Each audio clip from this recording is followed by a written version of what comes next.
U S کی ہو سکتا ہے یہ آخری جنگ ہو ایز سپر پاور. ہمیں فوکس کرنا ہوگا جو لانگ ٹرم ایجنڈا ہے یو ایس کا اور اسرائیل کا. اس ایجنڈا میں سب سے امپورٹنٹ چیز تو ہے کہ جو پہلے سے جو چل رہی ہے پریزنٹ ایج میں جو امریکن ایجنڈا ہے وہ چائنا کنٹینمنٹ پالیسی ہے. اس میں جو پریویس رجیم تھیں وہ اپنے لحاظ سے چیزیں کر رہی تھیں. ٹرمپ تھوڑا سا کیونکہ اگریسو آئے ہیں اور اب چیزیں سامنے آ رہی ہیں کہ ایک طرف تو یہ ہے کہ اسرائیل جو کہ کئی بلکہ 10-20 سال سے کوشش کر رہا تھا کہ کوئی امریکن پریزیڈنٹ ایران کی طرف آئے اور ایران پہ اٹیک کریں، لیکن اوباما نے ایک پیکٹ کر لیا ان کے ساتھ جس پہ اسرائیل واز ناٹ ہیپی. ٹرمپ کو جو اب چیزیں بتائی جا رہی ہیں کہ اس کو فنڈ کیا گیا اسپیشلی اسرائیل کی طرف سے، جو ان کی آرگنائزیشنز بڑی اسٹرانگ ہیں یہ پیک اور دوسری انہوں نے ٹرمپ کا یہ ٹارگٹ تھا کہ شاید اس نے یہ کرنا ہے، اور اس نے اپنے پہلے ہی رجیم میں اگر آپ کو یاد ہو تو پہلے ہی سال میں اس پیکٹ کو توڑ دیا تھا. ایران امریکہ کا جو پیکٹ ہوا تھا اس کو توڑ دیا تھا. سیکنڈلی انہوں نے جو کیپٹل تھا وہ بھی جیروزلم کو بنایا، لیکن شاید پھر کووڈ آ گیا اور کووڈ کی وجہ سے وہ بات آگے نہیں بڑھ سکی. وہ اس وقت ایران پہ نہیں جا سکے جبکہ اس وقت بھی باتیں شروع کر دی تھیں انہوں نے.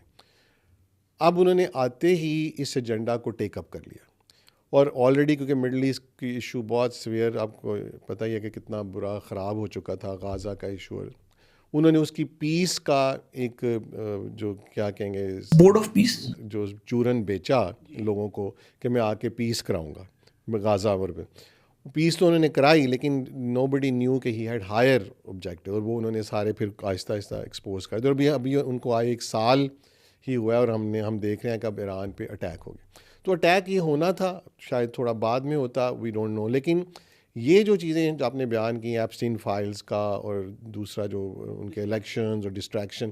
اس کو کرنے کے لیے یہ پہلے بھی امریکن ہسٹری میں ہو چکا ہے کہ وہ اٹیک کر دیتے ہیں، کچھ نہ کچھ فورن ایشو چھیڑ دیتے ہیں. تاکہ مجھے 2000 جو 9/11 کے بعد بھی مجھے بڑی اچھی طرح یاد ہے کہ امریکہ کے اندر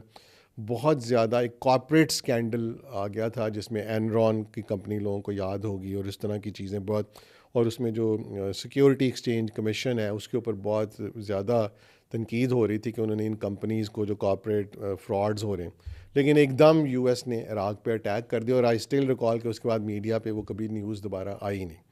اور وہ ساری چیزیں سے. تو اس طرح یہ بھی اسی کا حصہ لگتا ہے کہ یقیناً یہ انہوں نے کیا ہوگا، اس میں کوئی بعید نہیں ہے. لیکن گولز ان کے ڈفرینٹ ہیں، گولز ان کے اپنی جگہ کھڑے ہیں.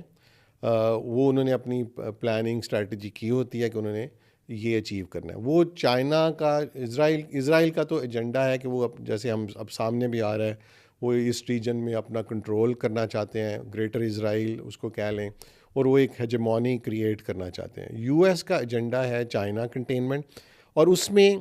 یہ جو پہلے انیشیل تھا وہ یو ایس کا ایجنڈا تھا سوویت کا، کہ کمیونزم کو روکنا ہے، سوویت یونین کو کے لیے جو اسرائیل درمیان میں ایک بفر بنے گا. اسی طرح آج یہ ہو گیا ہے، جبکہ اسرائیل کا ایجنڈا بڑھتے بڑھتے جو کہ شروع میں صرف اسٹیٹ آف اسرائیل کو اس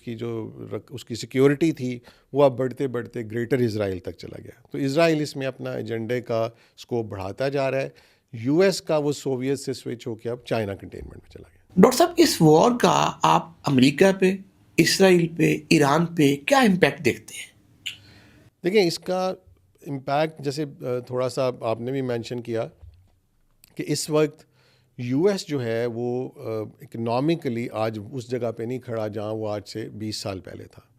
اور یو ایس نے اپنی کچھ پالیسیز کی وجہ سے، جس میں جنگیں مین ہیں، جس میں ویتنام وار ہے 60-70s کی، اور ویتنام وار کے بعد یو ایس کافی اکنامکلی ہرٹ ہوا.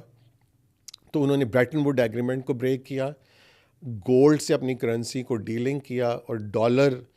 کا پیٹرو ڈالر معاہدہ کیا، اور جس کی وجہ سے اس کا ڈالر سیکیور رہا. اور انہوں نے اس کی وجہ سے بہت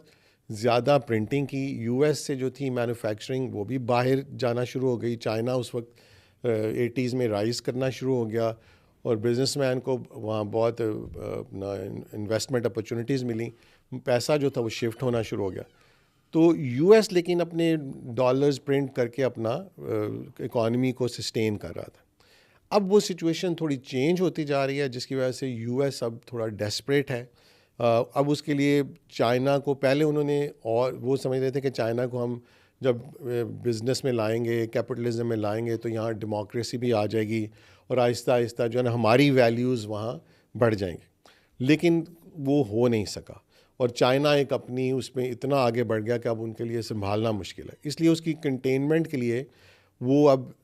ڈیسپریٹ سٹیپس لے رہے ہیں، اور اس میں میرے خیال میں یو ایس کی کافی زیادہ یہ کہہ لیں کہ ہوگی خواہش کہ چائنا بھی کسی طرح وار میں آ جائے، کیونکہ وار میں آنے کے بعد ایک کنٹری جو ہے آپ کو پتہ ہے وہ بہت اس کی اکانومی ایک دم 20-25-30 سال پیچھے چلی جاتی ہے، اور چائنا کی ابھی بھی جو مائٹ ہے وہ امریکن مائٹ کے مقابلے کی نہیں ہے جو سٹیٹس ہیں، باقی جب China military might, military might جب چائنا لڑے گا تو اس وقت پتہ چلے گا، تو اس لیے وہ اپنی اس پالیسی پہ لے کے جائے، تو اس کا لیکن امپیکٹ یو ایس پہ ہی آنا ہے، چاہے وہ یہ جنگ جیت جائیں اپیرنٹلی، ان کی اکانومی اور ہیمپر کرے گی، یو ایس میں انفلیشن بہت بڑھ رہی ہے، ان کا جو لون ہے، جو ڈیٹ ہے وہ بہت بڑھ چکا ہوا ہے، 38 ٹریلین، اور اب جو کنٹریز ہیں چائنا، جاپان، جو ان کے مینلی سیکیورٹی بانڈز لیتے تھے، اب وہ ان بانڈز کو مارکیٹ میں دے رہے ہیں، تو اس سے ان کا وہ ڈالر کی ویلیو گر سکتی ہے، تو